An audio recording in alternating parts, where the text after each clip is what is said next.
Ok, ahora leeré algo de neurosis obsesivo-compulsiva, igual de la materia de psicopatología 3. La neurosis obsesivo-compulsiva es uno de los padecimientos emocionales que han sido estudiados desde la antigüedad. Así pues, hay noticia de ellos desde 1467.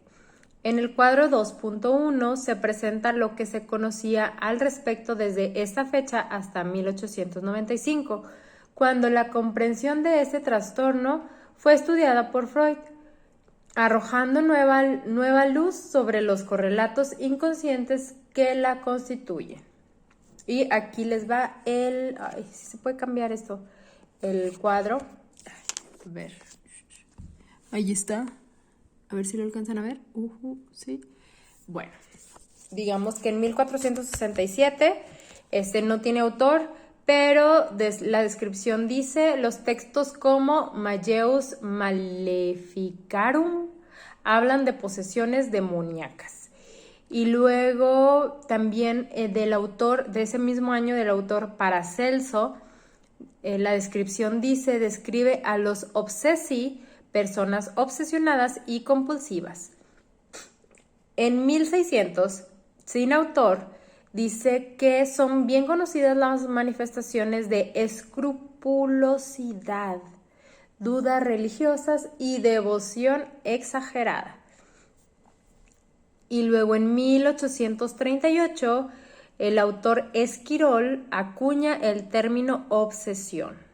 Y luego en ese mismo año, Westphal, neurólogo, explica por primera vez el concepto de intrusión involuntaria en la conciencia. Janet, ese mismo año, conceptualiza el espectro de fenómenos obsesivos que va desde la psicastenia, entre paréntesis, en que se tienen sensaciones de imperfección, hasta agitaciones forzadas, incluyendo la cavilación y otras operaciones mentales repetitivas, hasta el estado más grave de obsesiones y compulsiones. Perdón, ando mocosa. En 1895, Maudsley, Patología de la mente, descripción psiquiátrica del síndrome, y Sigmund Freud, El hombre de las ratas. El libro que pues se escribe en 1909 a 1981, que termina pues con esas investigaciones de la obsesión. Dice que la palabra obsesivo o obsesión, se refiere a una idea o pensamiento fijo que ingresa a la conciencia sin control de la voluntad. Se experimentan como pensamientos que invaden la conciencia y son vívidos, como repugnantes y sin sentido. Las personas intentan ignorarlos o suprimirlos. La palabra compulsivo o compulsión hace referencia a una necesidad o impulso a actuar recurrente y que se repite de manera perseverante y estereotipada, como medio de evitar la angustia extrema. Las conductas compulsivas no son un fin en sí mismas, sino que intentan producir o evitar algún acontecimiento o situación impulsiva futura. Sin embargo, la actividad no se halla conectada de modo realista con lo que pretende impedir o provocar y es excesiva. Las obsesiones y convulsiones por lo general coexisten, de manera que no siempre se hace la diferenciación y juntas integran el síndrome obsesivo. Ambas, la obsesión, la idea, y la compulsión, la acción, son fuente de malestar para el individuo, quien no deriva placer alguno al experimentarlas, si bien alivian su tensión. Con frecuencia interfieren con el funcionamiento social, con el trabajo, las relaciones personales o la capacidad para disfrutar de la existencia. Según Kaplan y Zadok, en 1975, los rasgos más importantes son: número 1, Una idea o impulso irrumpe insistentemente, de manera persistente e impulsiva en la percepción consciente del individuo. Número 2. Un sentimiento de amenaza ansiosa acompaña la manifestación central y a menudo conlleva al individuo a tomar medidas en contra de la idea o impulso inicial. Número 3. La obsesión y la compulsión son egodistónicas, es decir, extrañas al yo. Se experimentan como algo ajeno y no como parte normal de la experiencia propia. Son indeseadas, inaceptables e incontrolables. 4. Independientemente de lo claras o impelentes que sean las obsesiones y las compulsiones, el individuo las reconoce como absurdas e irracionales. Es decir, el individuo vive las primeras como ideas parásitas y las segundas como actos egodistónicos. 5. El individuo que sufre estas manifestaciones siente también una fuerte necesidad de resistirse a ellas. Y número 6. El individuo experimenta las obsesiones y compulsiones como elementos que irrumpen en su mente en contra de su voluntad. La finalidad de las reacciones obsesivo-compulsivas es reducir la angustia y la tensión. No parecen existir diferencias de género en la prevalencia de esta alteración.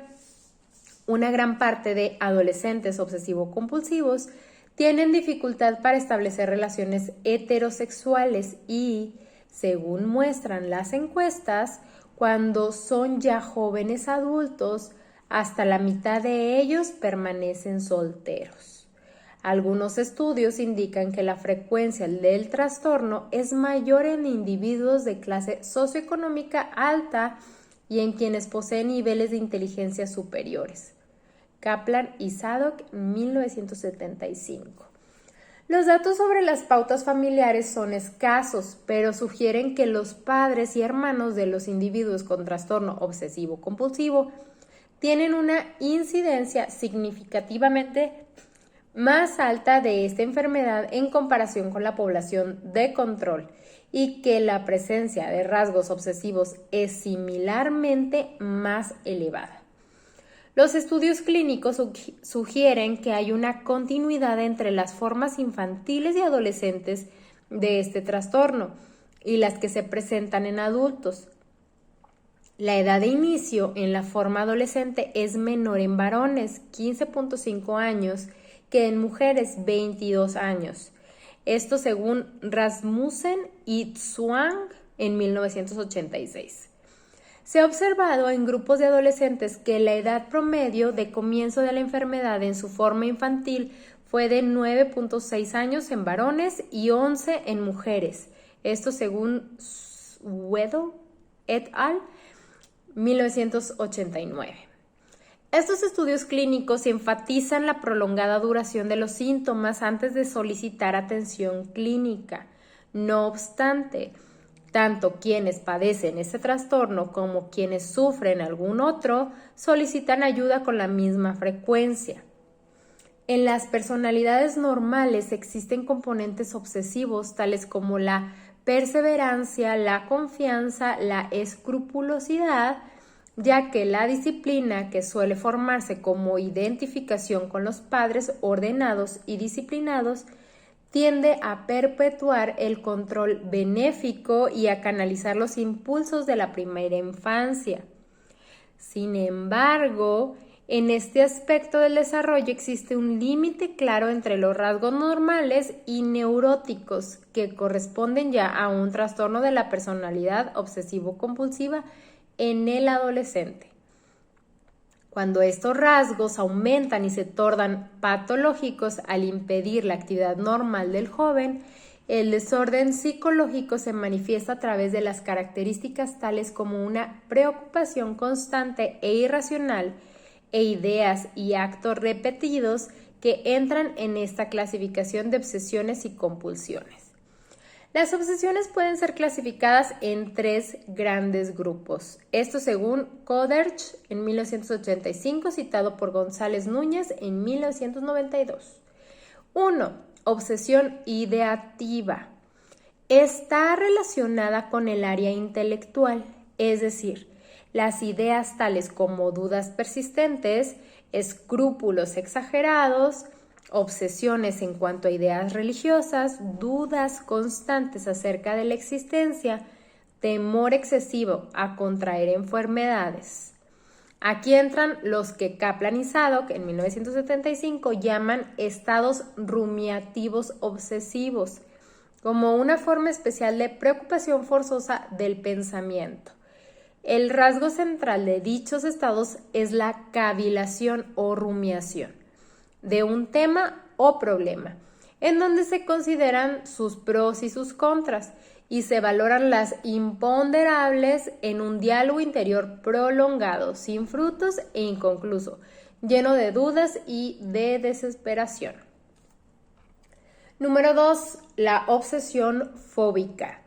El contenido fantaseado, temido de origen interno de estas fobias provoca una elevada ansiedad.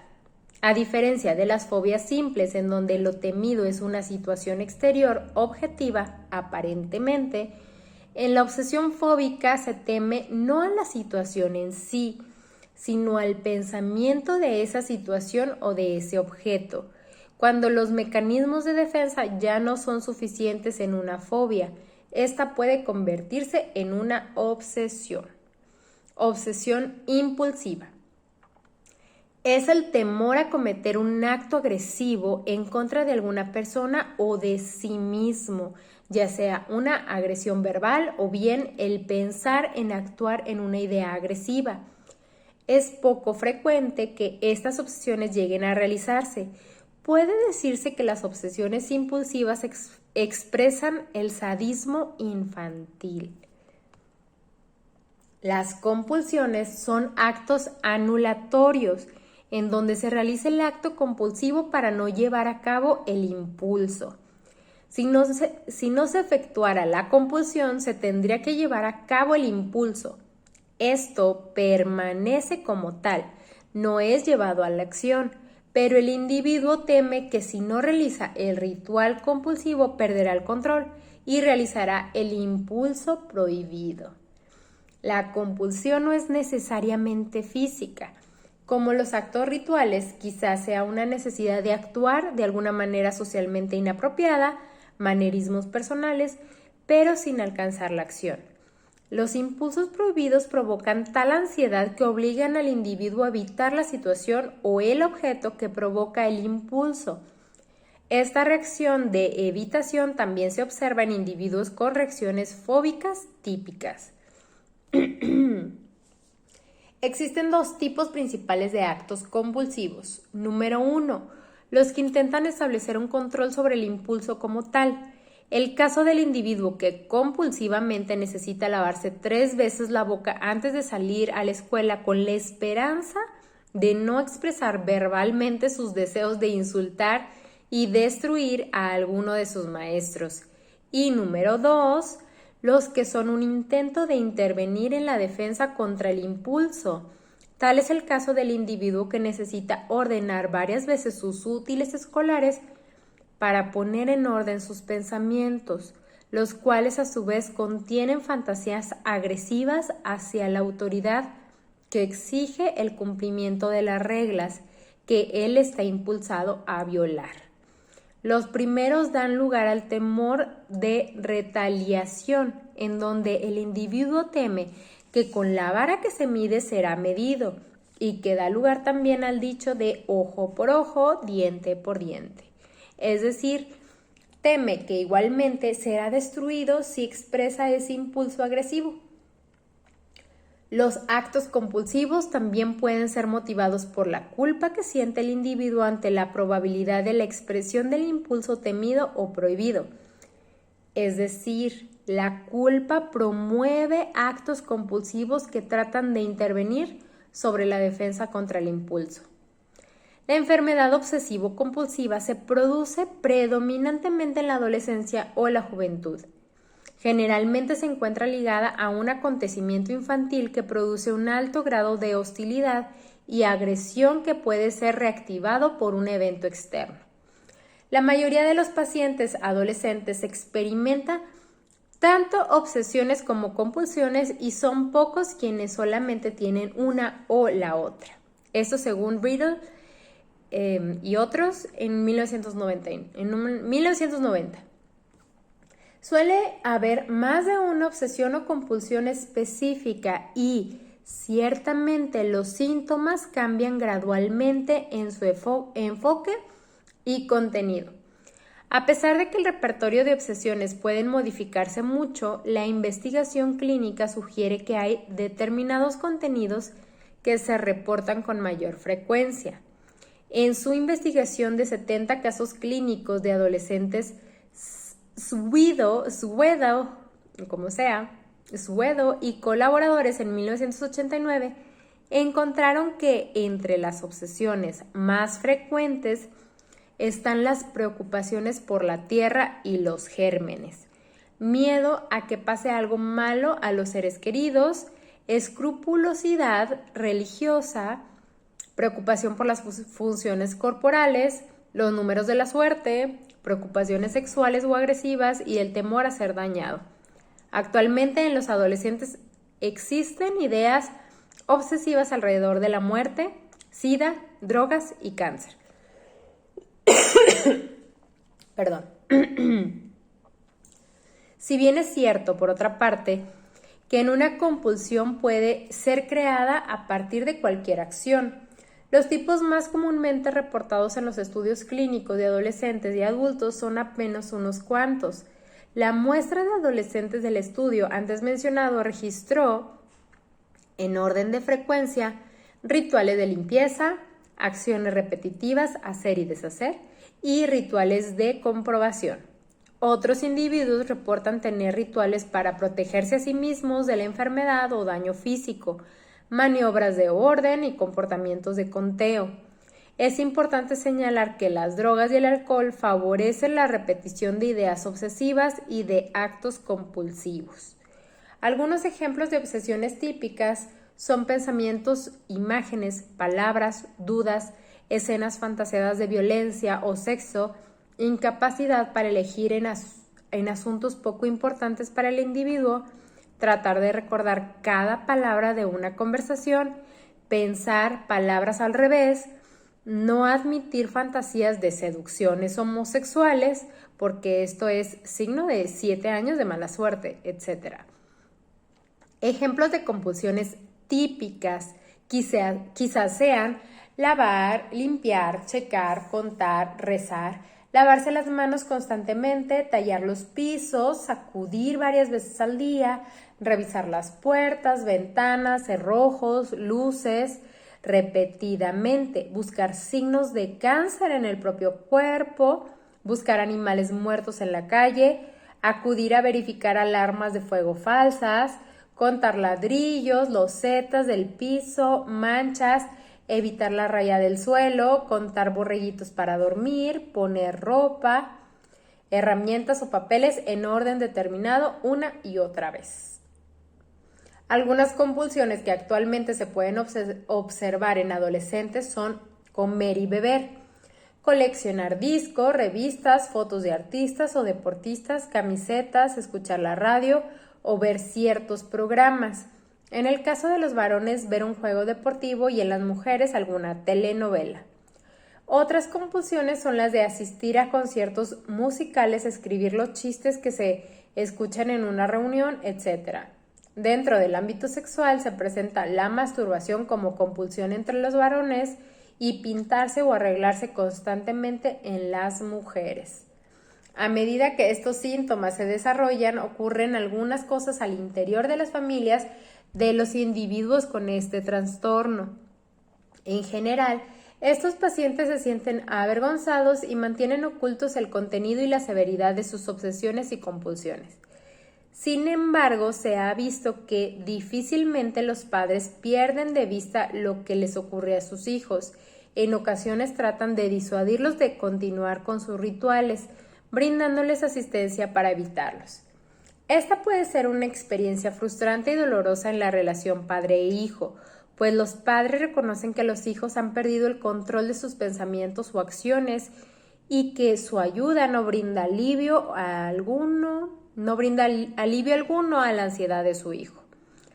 A la larga puede ser que los hijos pidan ayuda a los padres y que estos colaboren en la realización y perpetuación del ritual, hasta que llegue el momento en que no pueden dejar de participar, produciéndose una patología permanente en el adolescente y en la relación con los padres. Suele ser difícil para los padres comprender que sus hijos sufren un trastorno serio, especialmente cuando otras áreas de funcionamiento parecen ir bien. El hecho de que el adolescente logre darse cuenta de que sus pensamientos o actos son innecesarios y excesivos puede orillar a los padres a la idea errónea de que se trata de una fase transitoria, aunque en algunos casos así lo es. Esto se acentúa si alguno de los progenitores tiene a su vez algún subtipo de obsesión y compulsión que le impide ver cómo se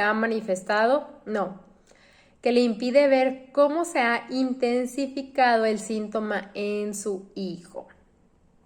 Por otra parte, una vez que la neurosis hace su aparición,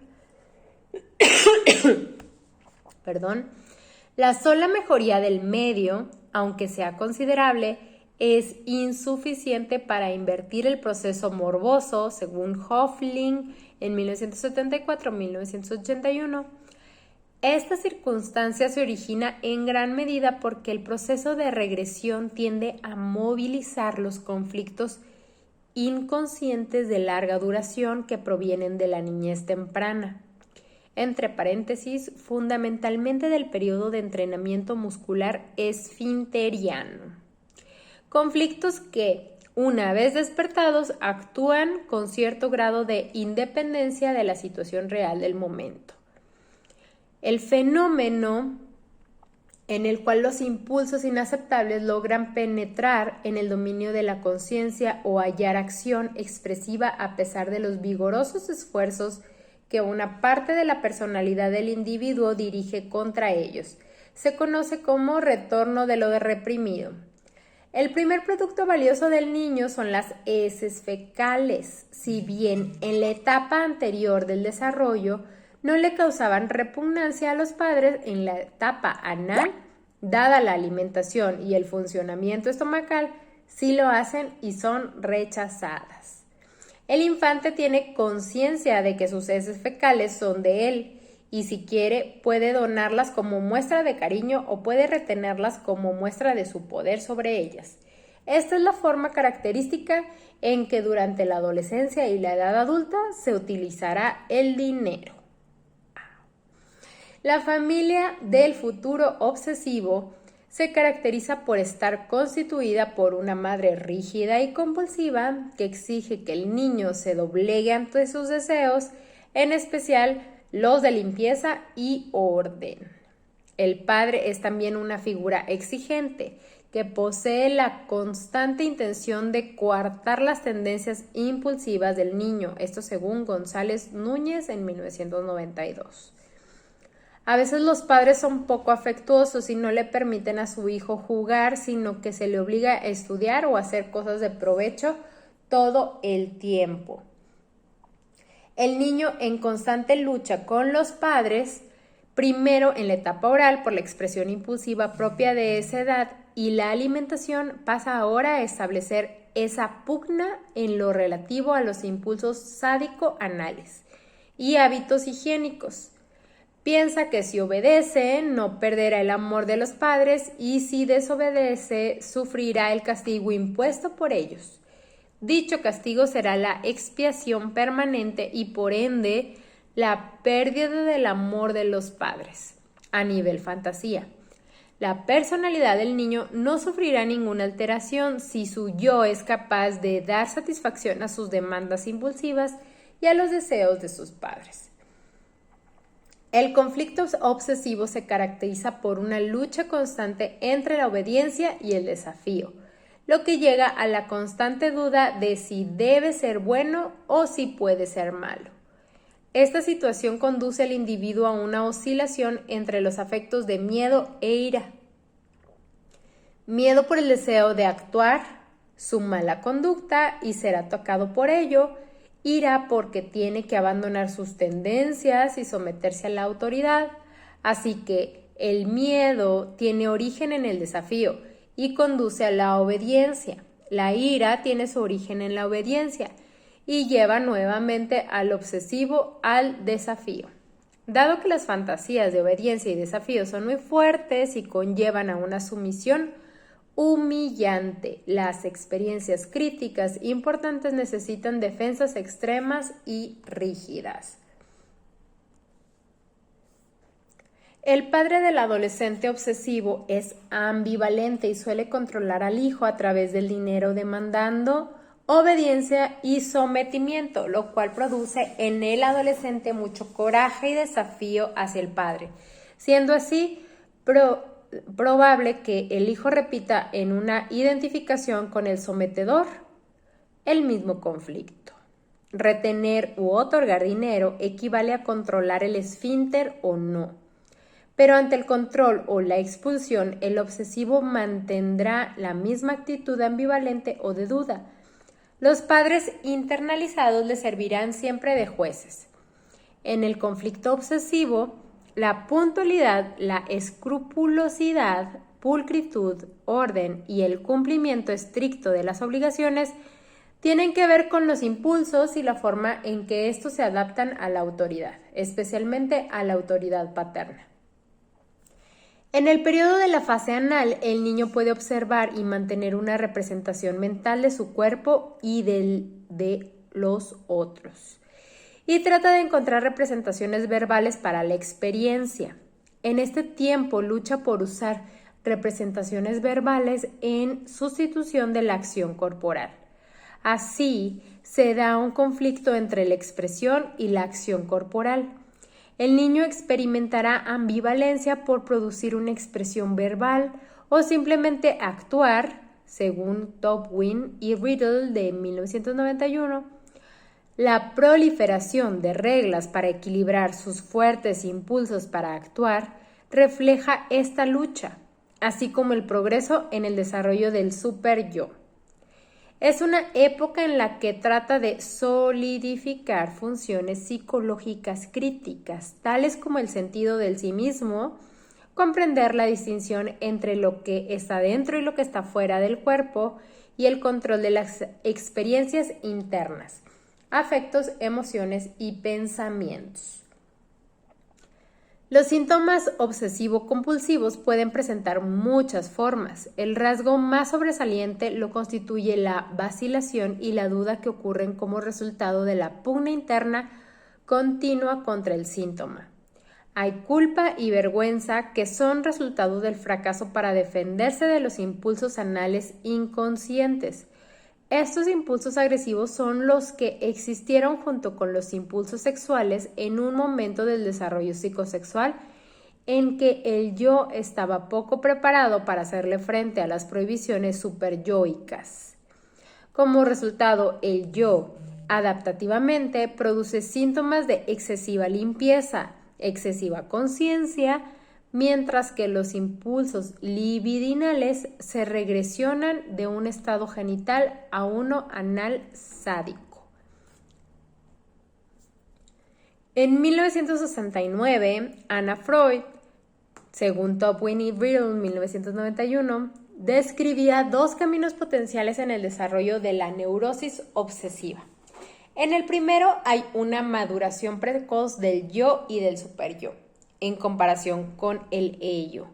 En este caso, la capacidad de usar defensas del pensamiento se desarrolla en la fase anal antes de alcanzar la fase fálica.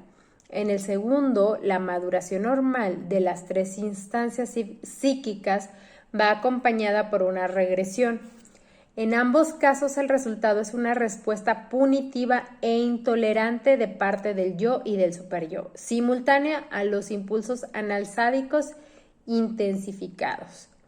Esta autora observó la preponderancia de defensas posteriores tales como anulación, intelectualización, formación reactiva y aislamiento. Este punto de vista muestra el fracaso en las funciones del yo, la fusión de los impulsos sexuales y agresivos del ello, que ordinariamente permiten al niño contener sus impulsos destructivos y mantenerse cerca de quien lo cuida, y la función sintética, que crea la armonía entre dos impulsos contradictorios antes de que se vuelvan conscientes. Esto da como resultado una ambivalencia notable, dificultad para expresar el afecto y una forma de pensamiento mágico de origen arcaico. El componente libidinal erótico es negado de una manera vehemente y suprimido de la conciencia. Entre los mecanismos de defensa que se observan en esta neurosis, donde el individuo se preocupa por aspectos de ambivalencia, se encuentran los siguientes. 1. Aislamiento. En este mecanismo de defensa, el sujeto no ha perdido el recuerdo de sus traumas patógenos, pero en cambio ha olvidado la relación de los significados emocionales. De esta manera surgen fuerzas contracatécticas que mantienen separado lo que debería estar unido en la realidad, la idea y el afecto. El individuo se muestra rígido, proporciona información verbal valiéndose del proceso secundario del pensamiento, que se rige por la lógica aristotélica, en la cual predominan los conceptos y las palabras para impedir que salgan las fantasías inconscientes, proceso primario. Así se mantienen aislados los impulsos instintivos, a causa de lo cual los individuos no alcanzan el placer sexual total, pues separan la sensualidad y los componentes de ternura en las expresiones de su sexualidad. Los neuróticos obsesivos logran a menudo un alto desarrollo intelectual debido a que sobrevaloran el intelecto. Su elevada inteligencia, no obstante, ostenta rasgos arcaicos y está llena de magia y superstición. Su yo sufre un desdoblamiento, una parte es lógica, la otra mágica. El mecanismo defensivo del aislamiento hace posible el mantenimiento de tal desdoblamiento, según Fenichel, de 1957 a 1991, 1991. Número 2. Anulación. En los momentos en que el mecanismo de aislamiento deja de tener efectividad suficiente para mantener a raya los pensamientos de tipo hostil o prohibido, surge como emergente la anulación y así se controla la angustia. Warner señala que se cancela un acto agresivo poniendo en práctica lo contrario. Esto escrito por Warner en 1978.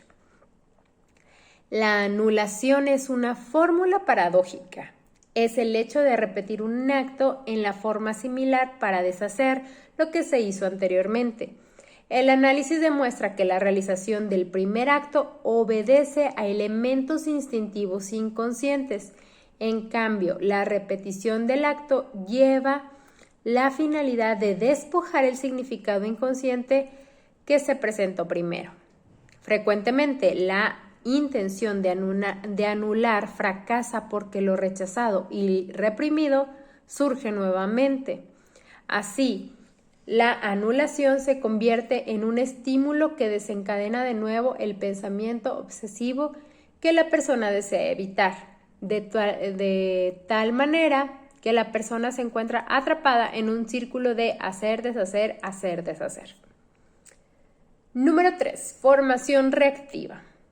En esencia, es un proceso inconsciente en el cual se adopta una conducta y actitud opuesta y exagerada de los impulsos inaceptables que no se expresan libremente. Esto es, se refiere al empleo de actitudes estrechas y rígidas con el propósito de organizar la personalidad para defenderse de la ansiedad o peligro que representa la expresión de un nuevo impulso que siempre subyace a esta defensa en forma opuesta.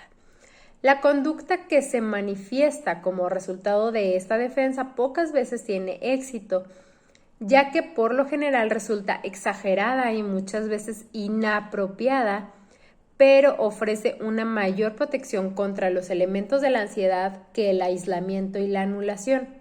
Así, el obsesivo estará en constante vigilancia sobre sus impulsos, pues desea encubrir sus pautas de conducta caracterizadas por egoísmo, suciedad y agresión hacia los demás.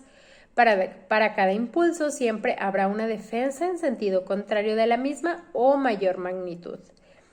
En el obsesivo, por lo común, la defensa tiene mayor magnitud que el impulso, con lo que se convierte, dada su magnitud, en lo contrario de este. Ahí la rigidez de su comportamiento. Número 4. Supresión. El obsesivo intenta, mediante la supresión o el control consciente del impulso, aislar a las ansiedades que lo producen, tanto las amenazas de su mundo interno, principalmente de tipo agresivo, como las estimulaciones externas a dicho impulso. No siempre lo logra, pero con frecuencia consigue aplacar su ansiedad mediante este mecanismo de defensa. En el diagnóstico diferencial de este trastorno, la única dificultad consiste en distinguir el síndrome neurótico obsesivo-compulsivo de otros trastornos psicopatológicos en los cuales los fenómenos obsesivos desempeñan una parte. Algunos de los trastornos que deben distinguir son los siguientes. 1. En las fobias, el testimonio propio de los individuos acerca de sus síntomas puede tomarse como un diagnóstico válido.